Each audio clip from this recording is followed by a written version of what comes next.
C'est un sujet de notre alimentation du futur. Je vais vous énerver, Laurent Descamps. Ceci n'est pas du fromage, pour paraphraser Magritte. Hein? C'est... Ah, il y a le micro de Laurent qui ne fonctionne pas. Allô, allô? Ouais, ah, allô, voilà. Allô, dites-il.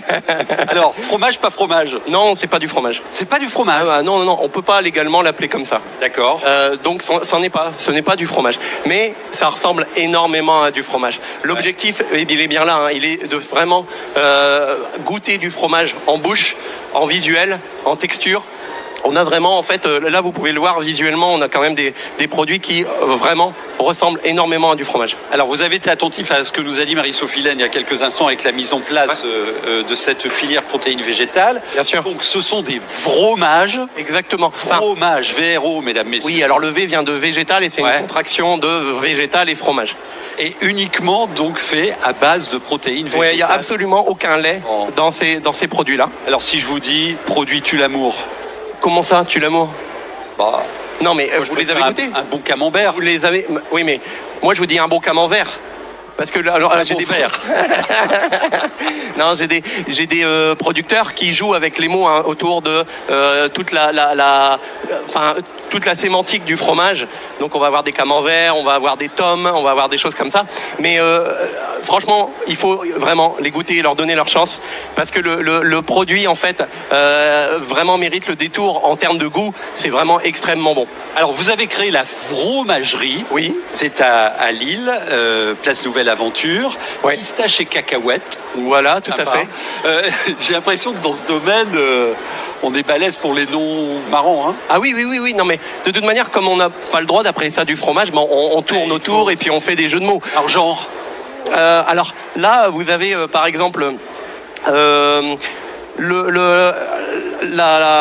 ici vous avez l'affiné d'Albert qui est produit par les Nouveaux Affineurs. Donc Nouveaux Affineurs, on joue autour du métier de l'affinage. Bien sûr. Là vous avez un rouillé qui est fait par Tom Pouce sur Paris. Donc Tom Pouce, Pouce le végétal, Tom la tome. On va retrouver le petit Lorrain ici qui est un camembert de noix de cajou, un peu comme le camembert dont je parlais tout à l'heure. Là on a un produit exceptionnel. J'enlève la petite carte de pistache et cacahuètes. C'est un produit qui est fait à base de noisettes et qui est fait par une Lilloise et qui s'appelle le Messi. Sa société s'appelle Fromidable. Vous voyez donc dans le domaine, on joue avec les mots. Vous vendez plus de 80 références aujourd'hui. Exactement, oui. De votre fromagerie. Nathalie, vous goûtez? Non. Stéphanie, pardon. Mais non. Non? Pourquoi? Ah là, vous loupez quelque chose. Pourquoi? Mais non. Sincèrement, ce produit est exceptionnel. Moi, il a gagné un prix. Enfin, celui-là, je peux me permettre? Allez-y. Donc exclusivement végétal. Vous voulez goûter, monsieur? Allez-y, goûtez. Attendez, monsieur, je vais vous couper un petit bout. Ah, c'est impressionnant. Quelle part de marché un segment comme celui-là peut prendre? Parce que là, ça reste marginal aujourd'hui. Alors aujourd'hui, effectivement, ça reste marginal, mais ça reste marginal en France, mais à travers le monde, la poussée, elle est énorme. En France même, les chiffres disent qu'en 2018, on est à plus 8%, presque plus 8% de part de marché. De 2017 à 2018.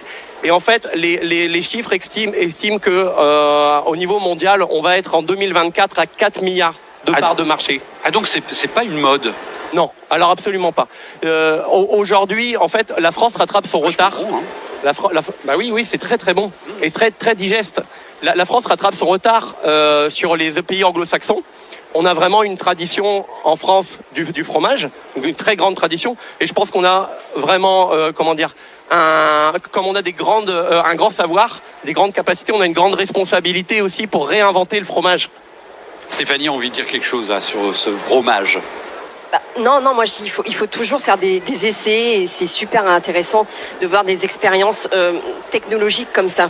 Alors si je vous ai dit non, c'est tout simplement parce que moi personnellement, j'aime pas le fromage. C'est un goût complètement personnel. D'accord. J'ai vraiment peur que c'est vraiment le goût de fromage en fait. Ah, ça a complètement le goût de fromage. Et c'est une bonne nouvelle. Oui. Je suis déjà passée à la boutique de monsieur et en fait, moi je préfère manger de la pistache, de la cacahuète directement. C'est un goût perso. Mais c'est bluffant. Je suis à côté, je peux vous dire aux téléspectateurs, c'est bluffant. L'alimentation du futur, le fromage. Exactement. Merci beaucoup.